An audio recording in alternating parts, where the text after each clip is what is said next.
शांति शिक्षा में मूल्य का क्या तात्पर्य है? बहुत ही महत्वपूर्ण प्रश्न है। तो इसका आंसर होगा कि सामान्य रूप से कह सकते हैं कि मूल्य का तात्पर्य उन लक्ष्यों, विश्वासों, विचारों एवं सूक्ष्म तत्वों से है जो जीवन को सार्थक बनाने में सहयोग देते हैं।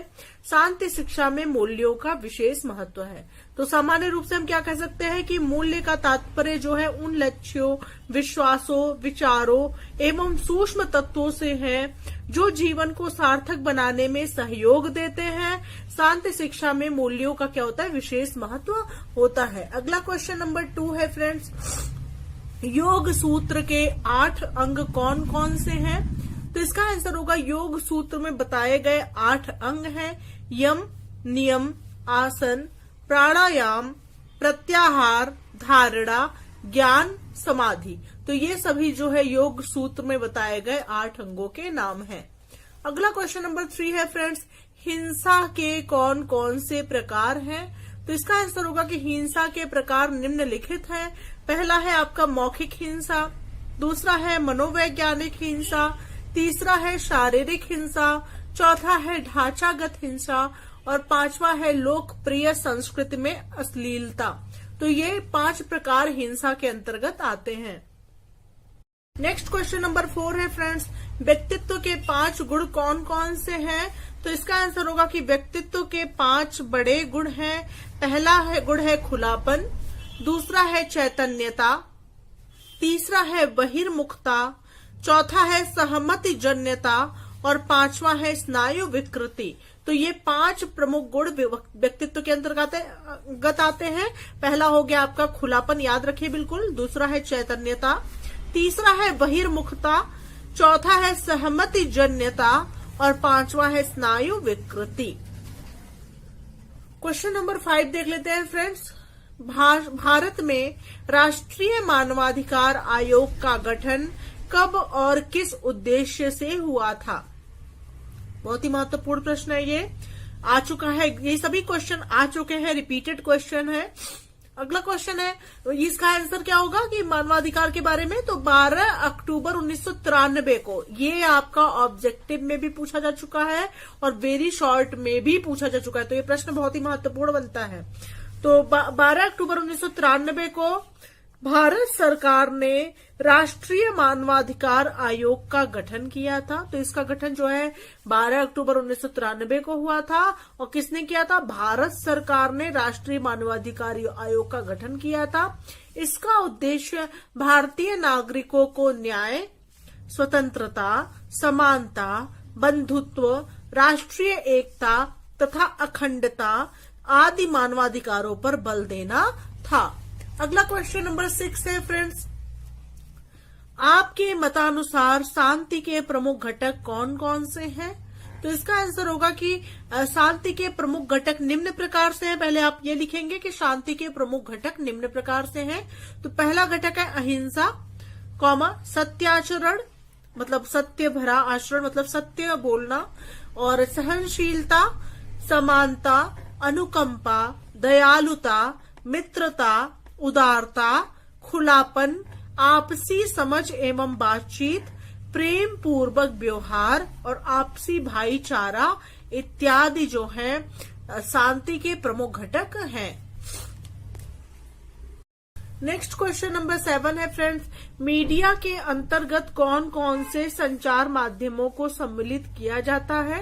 तो इसके अंतर्गत लिख सकते हैं कि मीडिया से तात्पर्य संचार के ऐसे माध्यम से है जिसके द्वारा समाचार, मनोरंजन, शिक्षा, विभिन्न आंकड़ों तथा अथवा विज्ञापनों का प्रसारण किया जाता है। इसके अंतर्गत समाचार पत्र, पत्रिकाएं, टेलीविजन, रेडियो, टेलीफोन, फैक्स तथा इंटरनेट आदि संचार माध्यमों को मुख्यतः सम्मिलित किया जाता है। तो ये मीडिया के अंतर्गत हम इन सभी को लिख सकते हैं, अपने शब्दों में भी करके लिख सकते हैं इसको। मीडिया को तो सभी लोग जानते ही हैं। तो अपने शब्दों में भी television, radio, telephone, fax, internet, ये सभी संचार माध्यमों को सम्मिलित किया जाता है। और क्या किया जाता है, मीडिया तात्पर्य ऐसे माध्यम से होता है जिसके द्वारा समाचार, मनोरंजन, शिक्षा, विभिन्न आंकड़ों और विज्ञापनों का प्रसारण किया जाता है। बहुत ही आसान है, इसको आप अपने शब्दों में भी करके ले सकते हैं। अगला क्वेश्चन नंबर 8 है फ्रेंड्स, विद्यालयी पाठ्यक्रम में शांति शिक्षा क्यों आवश्यक है? बहुत ही महत्वपूर्ण प्रश्न है ये। तो इसका आंसर लिखेंगे कि पाठ्यक्रम में शांति शिक्षा की आवश्यकता का कारण बालक में शांति से संबंधित अंतर्निहित गुणों एवं शक्तियों को उसके कार्य, व्यवहार या आचरण में लाना है। मतलब बालक के अंदर जो है शांति से संबंधित अंतर्निहित गुण, जो उसके अंदर विद्यमान गुण हैं, एवं शक्तियों को उसके कार्य, व्यवहार या आचरण में लाना है, जिससे वह दूसरों के साथ शांतिपूर्ण ढंग से रहने और शांति मूल्यों का पोषण करने में समर्थ होगा। अगला क्वेश्चन नंबर 9 है फ्रेंड्स, साइबर बुलिंग का क्या अर्थ है? बहुत ही महत्वपूर्ण प्रश्न है ये, एग्जाम में रिपीटेड क्वेश्चन है सारे के सारे। तो इसका आंसर है साइबर बुलिंग का अर्थ, पहले आप हेडिंग डाल, अर्थ है ये करके हेडिंग डाल सकते हैं। तो इसका अर्थ क्या है, किसी बच्चे या वयस्क को किसी अन्य बच्चे या वयस्क द्वारा इंटरनेट या मोबाइल का प्रयोग कर प्रताड़ित या मानसिक रूप से परेशान किया जाए। मतलब कोई बच्चा है या वयस्क है, उसको जो है किसी अन्य बच्चे या वयस्क द्वारा इंटरनेट या मोबाइल का प्रयोग कर प्रताड़ित या मानसिक रूप से परेशान किया जाए, इसका बाल मस्तिष्क पर गहरा प्रभाव पड़ता है। मतलब बच्चों के मस्तिष्क पर इसका बहुत ही गहरा प्रभाव पड़ता है। और इसका अर्थ क्या होता है कि कोई बच्चा है या वयस्क है, उसको जो है कि अगर उसके पास फोन है, मतलब इंटरनेट या मोबाइल से वो जुड़ा हुआ है, तो उसको किसी अन्य बच्चे या किसी अन्य वयस्क द्वारा जो है वो मानसिक रूप से उसे प्रताड़ित किया जाए, तो या परेशान किया जाए मानसिक रूप से, तो इसका जो है बाल मस्तिष्क पर बहुत ही ज्यादा गहरा प्रभाव पड़ता है। इसे ही साइबर बुलिंग कहते हैं। व्यक्तित्व के 5 गुण कौन कौन से हैं? बहुत ही महत्वपूर्ण प्रश्न। तो इसका आंसर होगा कि व्यक्तित्व के 5 बड़े गुण हैं। पहला है खुलापन, दूसरा है चैतन्यता, तीसरा है बहिर्मुखता, चौथा है सहमति जन्यता और 5वां है स्नायु विकृति। तो ये 5 प्रमुख व्यक्तित्व के गुण होते हैं। अगला क्वेश्चन नंबर 2 है फ्रेंड्स, हिंसा के कौन कौन से प्रकार हैं? नामांकित करिए। तो इसका आंसर होगा कि हिंसा के प्रकार निम्नलिखित हैं। पहली है मौखिक हिंसा, दूसरी है मनोवैज्ञानिक हिंसा, तीसरी है आपकी शारीरिक हिंसा, चौथी है ढांचागत हिंसा, 5वीं है लोकप्रिय संस्कृत में अश्लीलता। अगला क्वेश्चन नंबर 3 है फ्रेंड्स, योग सूत्र के 8 अंग कौन कौन से हैं? बहुत ही महत्वपूर्ण प्रश्न है। तो इसके आंसर में लिखेंगे योग सूत्र में बताए गए योग के 8 अंग हैं। पहला यम, नियम, आसन, प्राणायाम, प्रत्याहार, धारणा, ज्ञान, समाधि। तो ये सभी जो है योग सूत्र में बताए गए योग के 8 अंगों में से हैं। नेक्स्ट क्वेश्चन नंबर 4 है फ्रेंड्स, मीडिया के कितने प्रकार हैं? तो इसका आंसर होगा मीडिया के 3 प्रकार होते हैं। पहला प्रकार है लोक संचार माध्यम, दूसरा है जन संचार माध्यम और तीसरा है मुद्रित माध्यम। तो ये 3 प्रकार जो है मीडिया के होते हैं और मुद्रित माध्यम को जो है प्रिंट मीडिया के नाम से भी जाना जाता है। अगला क्वेश्चन नंबर 5 है फ्रेंड्स, तनाव कितने प्रकार का होता है? तो इसके आंसर में है फ्रेंड्स, तनाव 2 प्रकार का होता है। पहला आपका होता है सकारात्मक यानी पॉजिटिव तनाव, पॉजिटिव जिसको बोलते हैं आप सकारात्मक, और दूसरा होता है नकारात्मक अर्थात निगेटिव, जो निगेटिव चीजें सोच करके जो तनाव उत्पन्न होती है, निगेटिविटी के कारण जो तनाव उत्पन्न होती है उसे निगेटिव यानी नकारात्मक के नाम से जाना जाता है। अगला क्वेश्चन नंबर 6 है, संयुक्त राष्ट्र संघ द्वारा अंतर्राष्ट्रीय शांति वर्ष कब घोषित किया गया? बहुत ज्यादा महत्वपूर्ण प्रश्न है ये, और ये ना सिर्फ आपके यूपी डीएलएड 4th सेमेस्टर के लिए उपयोगी है, ये क्वेश्चंस आपके यूपी टेट में भी इसी प्रकार के क्वेश्चन पूछे जाते हैं। तो ये क्वेश्चन आपके पर्यावरण अध्ययन में आपको देखने को मिलेंगे यूपी टेट में। तो संयुक्त राष्ट्र संघ द्वारा अंतर्राष्ट्रीय शांति वर्ष कब घोषित किया गया है? तो वर्ष 1986 को घोषित किया गया है। अगला क्वेश्चन है, यम के प्रकार लिखिए। बहुत ही महत्वपूर्ण प्रश्न है। तो यम के 5 प्रकार होते हैं। पहला है अहिंसा, दूसरा है सत्य, तीसरा है अस्तेय, चौथा है ब्रह्मचर्य और पांचवा है अपरिग्रह। तो ये 5 प्रकार होते हैं यम के। नेक्स्ट क्वेश्चन नंबर 8 है फ्रेंड्स, नियम के प्रकार बताइए। तो इसके आंसर में होगा नियम के प्रकार हैं। पहला है शौच, दूसरा है संतोष, तीसरा है तप, चौथा है स्वाध्याय और पांचवा है ईश्वर प्राणिधान। तो ये 5 जो है नियम के प्रकार होते हैं। अगला क्वेश्चन नंबर 9 है फ्रेंड्स, शांति शिक्षा के मूल्य का क्या तात्पर्य है। बहुत ही महत्वपूर्ण प्रश्न है। तो सामान्य रूप से कह सकते हैं कि मूल्य का तात्पर्य उन लक्ष्यों, विचारों, विश्वासों एवं सूक्ष्म तत्वों से है जो जीवन को सार्थक बनाने में सहयोग देते हैं। शांति शिक्षा में मूल्यों का विशेष महत्व होता है। अगला क्वेश्चन नंबर 10 है फ्रेंड्स, आपके मतानुसार शांति के प्रमुख घटक कौन कौन से। बहुत ही महत्वपूर्ण प्रश्न है। शांति के प्रमुख घटक ये परीक्षा में पूछे जाने की पूरी संभावना इस बार।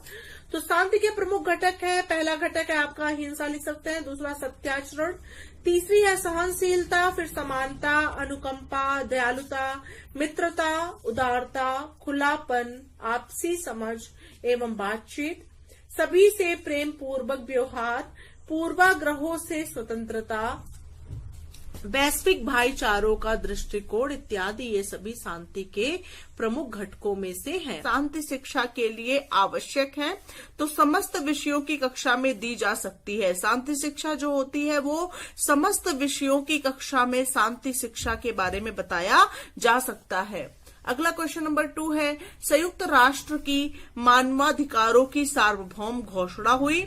तो इसकी संयुक्त राष्ट्र की मानवाधिकारों की सार्वभौम घोषणा कब हुई थी।